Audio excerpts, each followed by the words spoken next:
Okay, let's get started. If you were looking for a deep tech talk, this isn't the deep tech talk, so I apologize if that's how it got you in the room. This is going to be a discussion around how we at least think about organization and mechanisms that let us innovate quickly. Can't hear me? Could you turn the volume up? Guys, they can't hear us. Oh, great. Thank you. Is that better? All right. Good. Not to be presumptive about there's only one way to do an organization and only one way to build things, but we're really happy with the results we've had over the years, and so we figured that we'd share what we do, and if it's useful, you guys can use it. The two things we're going to talk about are organization and mechanisms, some of the mechanisms are a bit eclectic. If you have questions, we're going to hopefully have enough time for questions, so you can ask about these mechanisms. But the first thing I'm going to say is that culture is probably the most important part of the whole thing. You can do a lot of the things we're talking about here, but if you don't have the right culture in your organization, most of the stuff's going to fall apart. So I will talk about culture a little bit first. It's something, if you've ever been to the Amazon, if you ever searched on Google, actually, looking for culture or leadership principles or anything like that at Amazon, there's actually out there, so you can actually go search these things and find them. The leadership principles are the way we embody our culture, and it's pretty much the only way anybody gets graded at Amazon. So a lot of companies have different ways of evaluating their employees. If we sit in our calibration reviews and evaluations of people, and the reviews are written this way, they all talk about the leadership principles and the things that you need to do to either improve yourself or things you're doing great in. We get a lot of positive feedback on the people that are really clocking high in these things. So these are the leadership principles. They're kind of simple. We always try to keep them simple terms and simple definitions. They're not all created equal. I will tell you that the most important thing that we think about at Amazon is what we call customer obsession. You start to see that some of the other leadership principles are going to flow from customer obsession. Things like insisting on the highest standards. If your customers are demanding, you're going to be demanding within the organization. Invent and simplify. It's invent and simplify because it's very easy to invent and not really step back and think about, well, how do I make this cool thing I'm thinking about very, very simple. Bias for action, because if you don't do anything, you may be customer obsessed and care about your customer, don't do anything about it, it won't matter. And the idea is think big. It's very easy to kind of lose sight of the big picture and think about big ideas. So this is sort of a family of leadership principles around customer obsession, but I'd come back to customer obsession. We're going to talk in a bit about organization techniques we use and mechanisms, things like that. If people aren't customer obsessed and they're not constantly thinking about what's this really doing to the customer or what does the customer really need here, none of that stuff is going to work. The other major one, or maybe created more equal than others, is ownership. I remember an all-hands meeting long time ago. I've been at Amazon for, coming up on 16 years.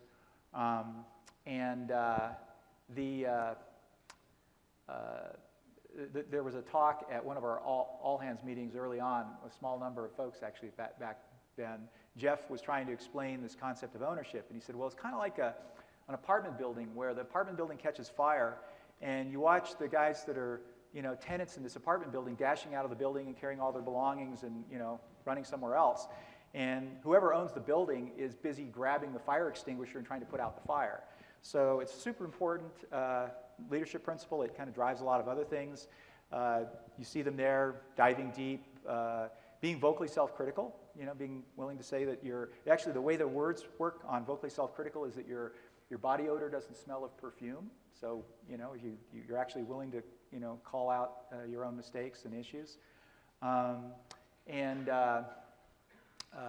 backbone, disagree, and commit. So the idea there is, you're willing to argue your point, but there's a point where argument ends and everybody locks arms and says, hey, we're going to move forward. So these are the leadership. Oh, there's one more actually. Could you give me that one? Frugality, yes. Often forgotten. It's actually easy to deliver results if you have this unlimited checkbook and spend resources, but I assume there are a lot of engineers in the room. There's no really interesting engineering problem without having to think about what you have to spend on it, and it's something that's very deeply embedded in our culture. It's why we continue to lower prices. It's why we're always driving cost out of our environment, and super important in everything we deliver. So a couple of other things I'll say about the customer obsession slide is that the customer obsession is really what drives us to do some of these other things. It's what drives us to innovate on behalf of our customers. It's what drives us to invent new technologies and then have the bias for action so we can actually go deliver these technologies out to the customers. And this ownership is actually the same thing that compels us to kind of, when we see a problem, we own fixing it or finding an owner to fix it.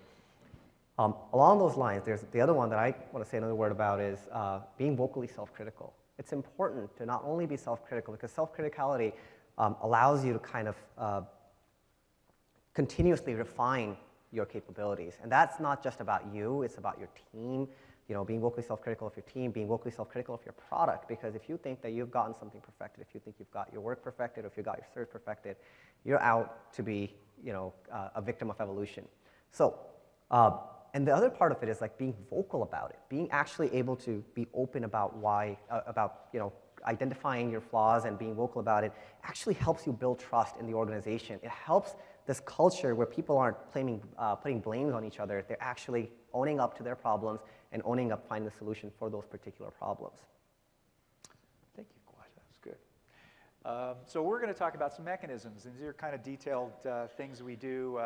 We actually have this thing we call peculiar ways at Amazon. So some of these things will be peculiar ways. Some of these things will be things you guys do. So, but some of them will be odd. So let's talk about how you get things done there. So, first issue is we have a hatred of projects. We don't believe that you have this project and you go do something and then some people call it launch and flee, but you just create something and the team moves on and does something else.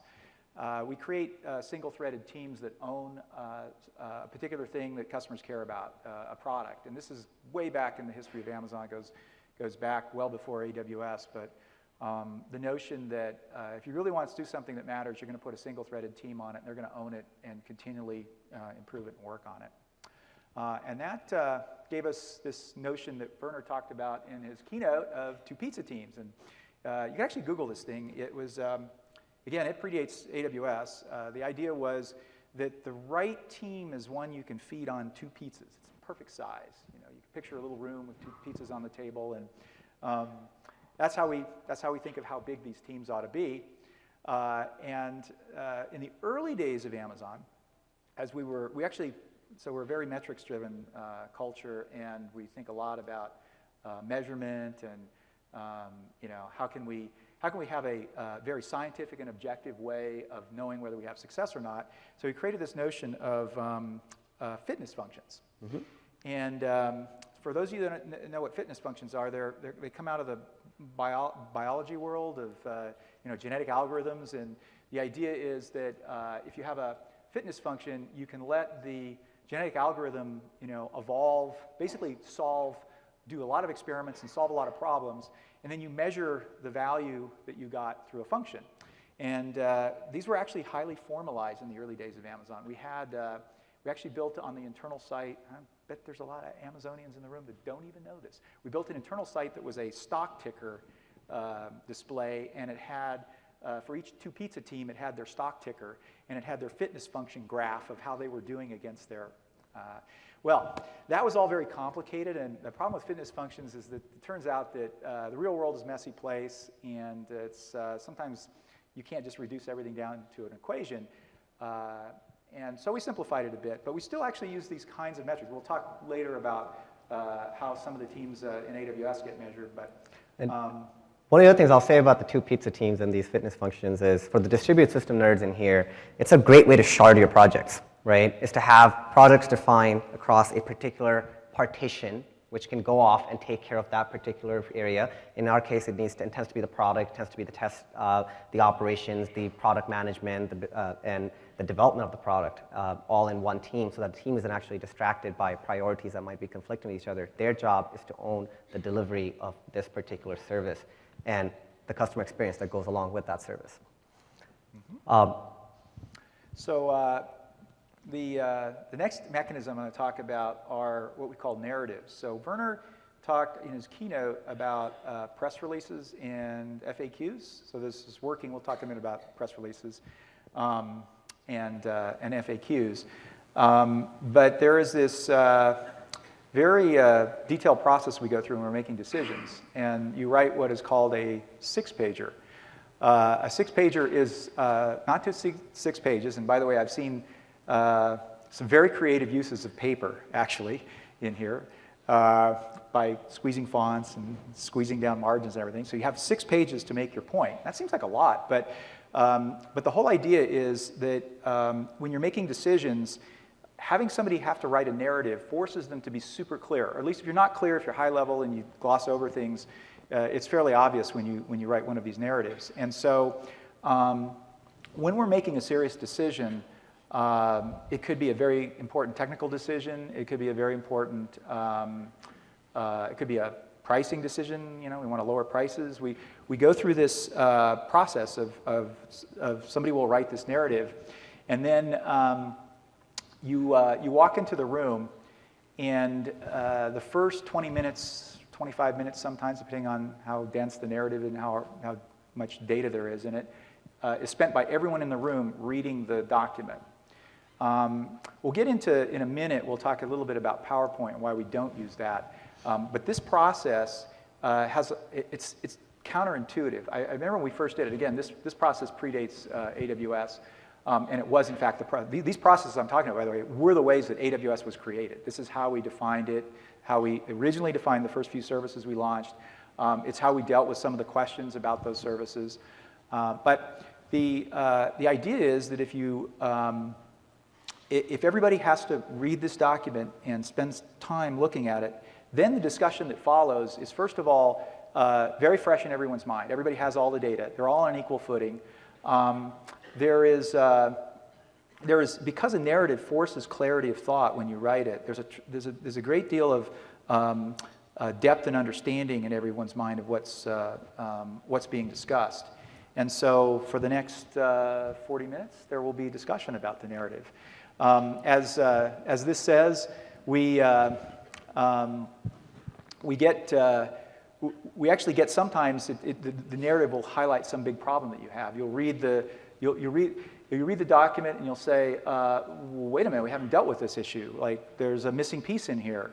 And the fact that you had it'd be like reading a story and reading about a character that's moving through the story, and suddenly something stops, there's a big gap, and then something happens to the character. It's very obvious when you read one of these narratives. So this mechanism has been very good for us. I would argue it's one of the most valuable mechanisms that we have. The other thing I'll say about that is in large organizations, there's no cost of calling a meeting. There's no obvious cost of calling a meeting. It's really easy for somebody to just get on a calendar, click, click, click, invite a bunch of people, and have a discussion. And there's nothing even compelling the person who's calling the meeting to actually go through and put their thoughts together before the meeting actually occurs. And you end up having a lot of this content-free discussion where there's not a lot of refined thought process in the meeting, and you end up brainstorming in the meeting, and you don't end up using the expertise of everybody in the room, right? You just have this random discussion.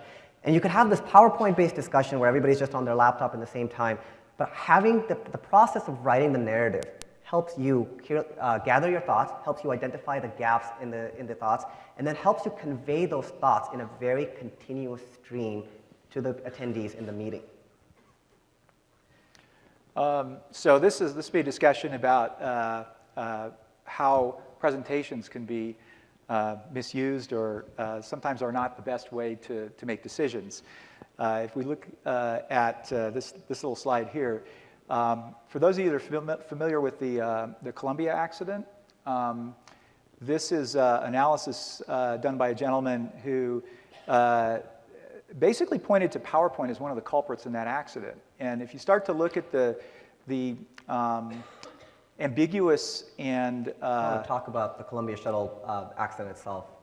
Yeah, well, so do you guys know what happened? Like, so the Columbia was basically what happened was a piece of foam fell off of an external tank and struck the left wing of the Columbia on ascent, probably I think it was about 60,000 feet or so. That damage was going to be proven fatal as they came in because it basically allowed the heat to penetrate the wing and eventually destroy the wing. And so we lost that vehicle. A few astronauts along with it, yeah. Unfortunately. So actually, very interestingly, if you go back to the Challenger accident, Richard Feynman, who was on the committee that was looking into the accident, he actually also called out PowerPoint as one of the reasons why there was lack of understanding of the threat that the O-rings presented on the Challenger accident. So the point of this is that you try to convey very technical information or complex information, and it's very easy for different people to look at slides and come away with different information and feel satisfied that they have the decision, they know what happened, or they agree with what's going on and get the wrong result. So these, by the way, from early days in Amazon were forbidden, and this is just simply his conclusion of the results of that investigation. So actually, PowerPoint is somewhat forbidden around Amazon since about 2000, 2001. We can go over some of the reasons why PowerPoint can be less than optimal medium to convey technical information. Yeah, I think we'll skip through these things really fast. Sure. The fact that you have to bulletize everything, and I think actually in that analysis that the guy did on the Columbia accident, that it was just simply the act of hierarchically bulletizing a bunch of stuff and spreading it over a bunch of pages that caused information to be scattered and people couldn't understand. The sub bullets have all of the really important information in it, and everybody's looking at the top level bullets and yeah, you scanning. have a tendency as a human to just pay attention to the highest or biggest heading. And if you're at the dive deep culture of Amazon, you want to pay attention to the actual details, which are going to be basically hidden in the process. Yeah. So okay, we go to the next one. And slides are just, I think Charlie already mentioned this, but slides are open for interpretation, and the same slide can be used to tell a complete different story. You can use these slides to tell a completely different story. And what's happened, actually, Edward Tuff points this out too, in a large organization, often what happens is you present a slide and your manager will go up and present a slide to their managers and so on, and it turns into a game of telephone. And so it's a lossy medium of compression, right? You put all this data, you have these choppy transitions, and the story can be inferred differently based on what's written and based on how it's told. You're completely at the mercy of the presenter to gloss over the details and skip over the things that they don't really want to talk about and just move on to the next slide in the interest of time sometimes.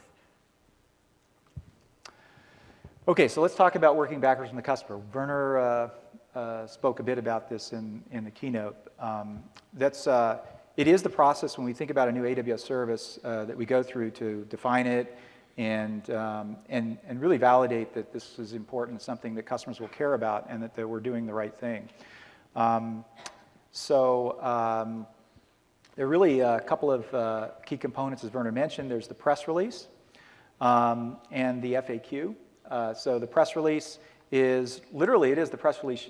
It will be picked apart as though it was the press release you're going to launch this service with, which is always very interesting because before you've actually gotten into defining the whole thing, you're actually now having to talk about it as though it existed.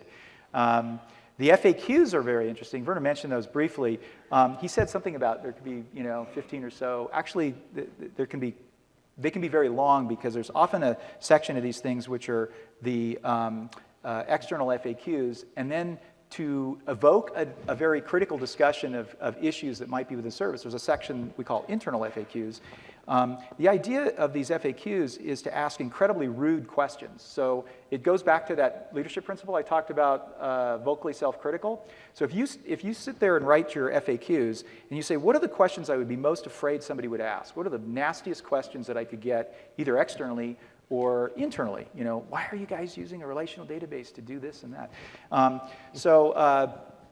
The idea of these rude questions forces thought. It forces you to address the issues that you really don't want to address. You'd like to put them off to later. Also helps you come to the meeting prepared because you know these questions are going to be asked if you don't think about it, and you don't want to come into the meeting unprepared. to answer those questions or unprepared without the data to be able to answer those questions. Yeah. Yeah, it forces you to kind of turn the chessboard around and look at it from the customer's angle and say, how are they going to react to this? How are they going to think about it? And what objections would they have to this product? And you know, what would be their issues with using it? So it's a super good process for finally getting definition. And I will say this, most of the people in the room understand this, that the biggest problem we have in developing new things is not defining the problem that we're trying to solve. And this process is a way that it's actually rigorously defined before we start anything. And then by having that, it's interesting. These distributed teams, and go back to the pizza team thing that we talked about. So if we look at AWS's organization, the services that you guys all deal with are all run by different teams and owned by different teams who continually obsess over their customers who are using those services. And then you'd ask, well, how do you keep that all together? How do they communicate with each other? How do they know what each other is doing? And the answer is this process, because the working backwards process creates a body. First of all, it creates a forum which anybody who is interested can come and review what's going on. And secondly, it creates a process, a body of documentation that clearly and at a detailed level defines what we're working on. Once we've got the problem defined really well, we go through this process of really taking it apart and thinking about the primitives. And actually, here's an example of PowerPoint. You notice that I've switched here and I'm using narrative, forcing you to read a slide, actually. I think that's a useful thing. And this detail here, primitives behind the hardened APIs, we actually started to draft these slides and we realized, well, wait a minute, it's really important to understand this primitive thing is not just, what does primitive mean? You guys could all walk out of the room thinking different things about what it means. To us, it means something very, very explicit. It's taking apart the services we're going to build and then saying, you know, what is the smallest unit that is of value that we can wrap in a hardened API and make available? And then that becomes a reusable component that other services can use, that customers might be able to use. And this idea that we have these building blocks that are the lowest level of component that we use gives customers a way of having an entry point into the stack that's much lower and building interesting things. So super important, you know, part of the process, defining. And you identify the building blocks, the primitives, and then it's critical to then put these building blocks behind hardened APIs that you're committed to, right? And what that lets you do. This is, I would say, if I was going to say, you know, what are the top things that let us move very quickly? This is a really important point. The hardened APIs let the teams operate without having to talk to other teams. One of the, you know, you'd say, well, gosh, you don't have big projects and program management. How do you do things across teams? Well, the good news is that the teams all have their APIs, and so we'll talk about an example in a second where, you know, we launched a service and basically didn't have to talk to anybody because they were using the same things that you use to go build upon. So, so this idea of getting the primitives behind our APIs, then looking at it one more time and saying, can we really simplify this? Because you know, I think about this process we used to originally launch S3. It was actually quite iterative, and there were a lot of people who said, oh, no, it has to do this, and it has to do that, and it has to be more complicated than this. And what we have with S3 was the output of this final simplification process. And then, of course, you've got to use your own stuff. And if you guys didn't know it already, it should be fairly apparent, I think, on the outside. AWS services consume each other and rely on each other. It's one of the things that let us develop things very, very fast, is that we're not having to reinvent pieces, and because we have the primitive building blocks. But more importantly, it really lets us understand whether our stuff is working. And you know, I think often it's tough with your technology partners. You look at the technology partner and you ask yourself, do they actually use this stuff? Like, do they care about it? Well, we do force ourselves to use it. So, and then the vocally self-critical cultural thing lets us recognize when the stuff we built isn't working so well, and so we get very energetic on improving it. So yeah, this is this is what we get. We get this beautiful kind of build up primitives on top of primitives and layer them up and provide a easier to use and more interesting platform. We'll give an example here. So we originally built S3. S3 was launched in March of 2006. And it's a primitive for highly durable object storage. I would assume most people know what S3 is. No, I mean, if we're going through this exercise of learning what a primitive is. Yeah, okay. The Elastic Compute Cloud was the compute primitive. And then we added, later we added the Elastic Block Store because we realized, well, losing your storage with your instance is probably not a great idea. You need some other place to put it, so we created EBS. We're able to enrich EBS with S3-based snapshots, for instance. Yeah. So there's an example of using a primitive with a primitive. And we added Route 53 later, which manages DNS and supports failover by doing health checks. So have all these primitives, and then so we have this wonderful thing we call RDS. So RDS runs in multiple availability zones. It rides on top of EBS and uses the S3 snapshotting capability and runs inside of EC2. The RDS team didn't really have to use anything that you don't have access to build what they have. They could add a whole bunch of value on top of these primitives. And then we'll talk about something that kind of cool here. So EBS comes along and they launch PIOps. So for those of you who don't know what PIOps is, it's provisioned IOPS. Super important for databases because the way databases work, they really like to have throughput and consistency of I/O because if you stall their I/O, they don't do very well. And so this is a super important primitive for databases. And of course, RDS turns around and says, gosh, I would really like to offer this to my customers. So essentially, with very little work, they were able to offer a database that could provide consistent I/O by inheriting the Actually, the exercise of identifying the right primitive also helps you identify the right team to go build it as well. We could have built this as a primitive within the database world too, right? I mean, but we learned quickly that this is something that all EBS customers, all compute customers need as well. This is not a primitive that is local only to the database community. So placing in EBS PIOps made us able to consume this primitive from a broader range of services. Mm-hmm. So then we have to complete, after we've done all this work, we have to complete the innovation loop with you guys. And as many of you know, we have a very important process of involving customers both as we're talking about it. This conference is a great example. We get tremendous amount of input from you all. We in preview mode, we let people try the products. And then because we have a team that's looking at the launch of a new product as hitting the starting line, and they're staying with the product, it's not a bunch of engineers that are moving on to the next thing. We're able to continue to innovate on that product and make it better. So it's an iterative process. And then it's also a very metrics-driven culture, and that's always been with the company from day one. It's we're very into measurement. It's a transparent culture, so we in that vocally self-critical kind of mode, we have people expose all their metrics to everyone, and you're able to call people out and say, hey, I don't think you're performing that well over there. Are you doing something about it? But it's it's a very measurement driven company. And actually say like numbers are the most vocal participants in a meeting because numbers don't lie. There's no qualitative assessment of the numbers very often. And anytime we can place numbers behind an argument, it helps you make the argument much more compelling and much more informed. Yeah, we'll see this in a minute when I talk about how we do the operations of these services. So we have this weekly ops meeting. All the more senior engineers and leaders gather in a room. It's getting to be kind of a big room, but we gather everybody in this room. It's not this big.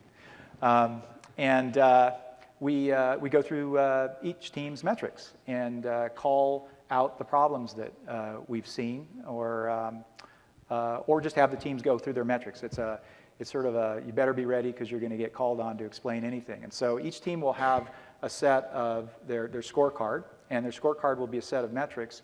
And one of the things we use the real-time metrics that the team itself uses to operate its service in that meeting. So when we're reviewing the team's performance, we are looking at the graphs that the team would be looking at if they were trying to diagnose a problem or an issue.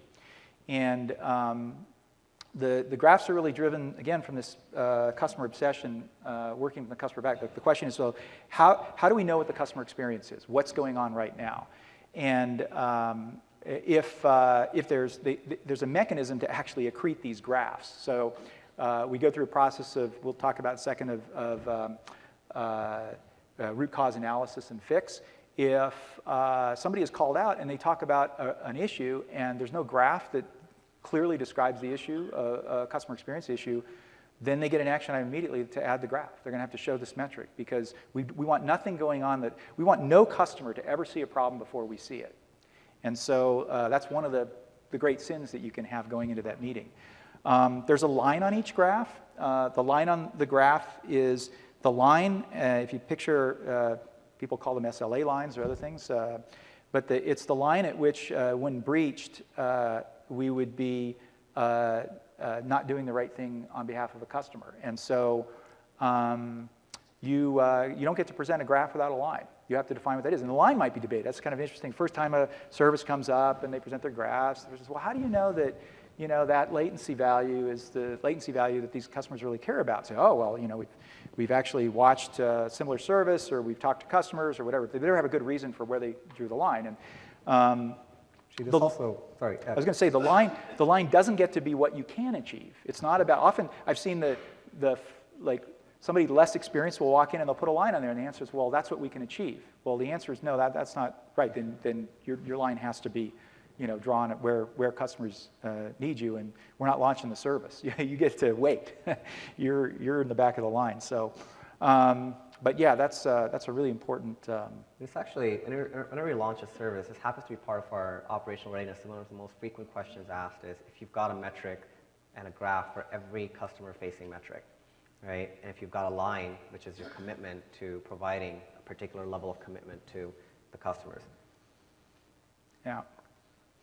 So yeah, if you recall the fitness function discussion, I said that we kind of abandoned the genetic algorithm fitness function thing. Well, these become our fitness functions for watching the service. So the metrics that we're watching in real time, how people are using the services, they become the measurement of the team's success. And all of a sudden, the teams start being graded on the customer experience that they're providing. So yes, I said if you go beyond that line, it's considered a breach, and it's worthy of a correction. And so we go into this. We actually have a mechanism we call COEs, or corrections of errors. And if you're in breach, a ticket's going to be generated. You're going to have automatically a COE created that you're going to have to fill out. And the COE goes through the people in the room familiar with the Toyota, the 5 Whys.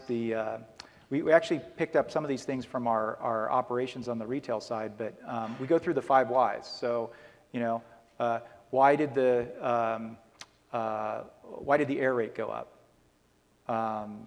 And the answer, will be, there was a capacity, issue on server X, and well, why was there a capacity issue? So you go through the 5 Whys, and you finally get down to, the real root cause, and then from that there will be a whole set of actions. And the real value of this meeting, and I know I'm being a bit pedantic, spending a lot of time on it, but it has tremendous value for AWS because every team is in the room and every team is hearing the things that the other teams went through.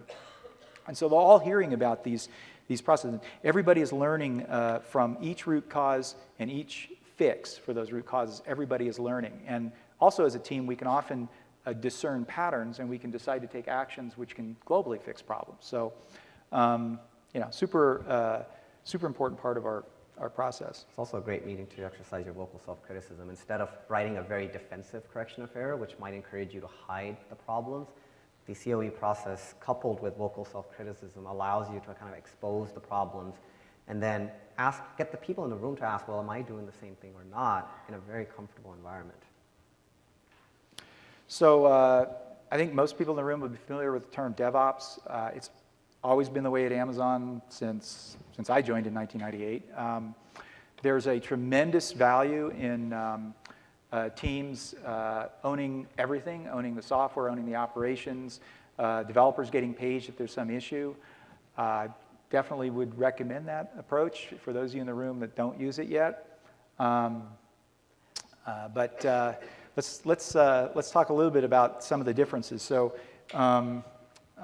when you have a team, a two-pizza team, that is really focused on a service, and they own everything end to end, you can get out of this traditional, I'll call it the traditional software development package ship cycle, the old cycle. The old cycle is, you got the one guy who's firing the launch and getting the product out there, and then he's busy reloading, getting the next launch ready, and then 6 months later, the service pack guy fires the service pack, and he's busy reloading, and now the next cycle comes, and the main version goes out. Well, these are, as I think Werner discussed today, these become very big, complex releases with lots of stuff in them.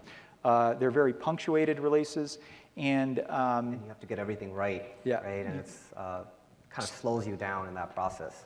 So we think a much better approach is continuous deployment, and I'll talk somewhere in here about a tool we use to do that. But the idea is that the team should be continually improving what they have, continually fixing problems, and continually deploying their software. And that requires a whole different way of thinking about how you do things, because it's got to be accurate. You can't break things when you do this.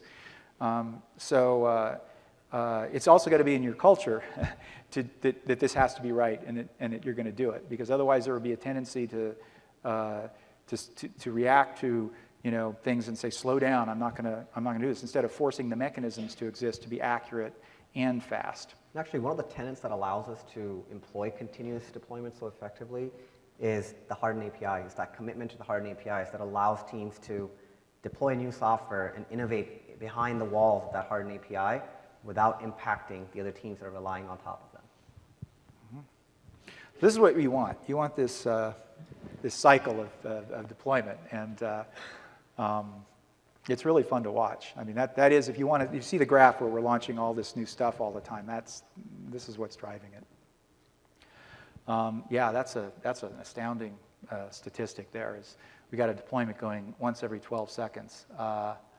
It's again, you've got to, if you want to do that, you've got to be accurate. You've got to have a deployment process that you can absolutely bulletproof. You can be sure is going to prevent anything that is going to hurt you from going out. So let's talk a little bit about that. So we have a tool that allows software engineers to basically feed changes and have that flow out through test and then gamma and then production in a way that that there's a successive scale up and a prevention, basically a lowering of blast radius as you deploy things out through your environment. So we deploy very carefully. These things, the automated checks are basically evaluating the software as it's baking in these various environments, and promotion is occurring automatically. It bakes through, as I said, it bakes through what we call one box. After it leaves gamma, it's going to be baking on a single box. It's going to work its way out to within availability zones. So you now have a mechanism that can enforce the change process. So it says, one of the things we've talked about is, hey, we're not going to change multiple availability zones at the same time. So if we're building infrastructure stuff, we're feeding it out into through one zone. It's being promoted through a region, then through other regions, and that is all enforced by the software and the evaluation process that's looking at the software as it's being deployed. It also turns out that these one boxes and availability zones and regions turn into primitive for blast radius as well, and help us kind of formulate our thought process behind minimizing the risk of the deployment. So starting with a single box and then promoting up to the availability zone. And it's the fact that we have these primitives that we're actually able to do that. So this is it. I gave away the punchline. Yeah. Anyway. So if you want to look at speed of innovation, it's really organization and architecture. This breakdown of services and putting organization around it, and then the raise to the power of the mechanisms, and most importantly, I think the culture that you apply to these things. And that's the way we think about solving the speed of innovation problem. obviously have skipped over a lot of mechanisms we have, and I think we got plenty of time for questions. So I'm happy to answer whatever I can answer. I do run all the engineering operations and product there. I don't do a lot of PowerPoint presentations, obviously, for various reasons, but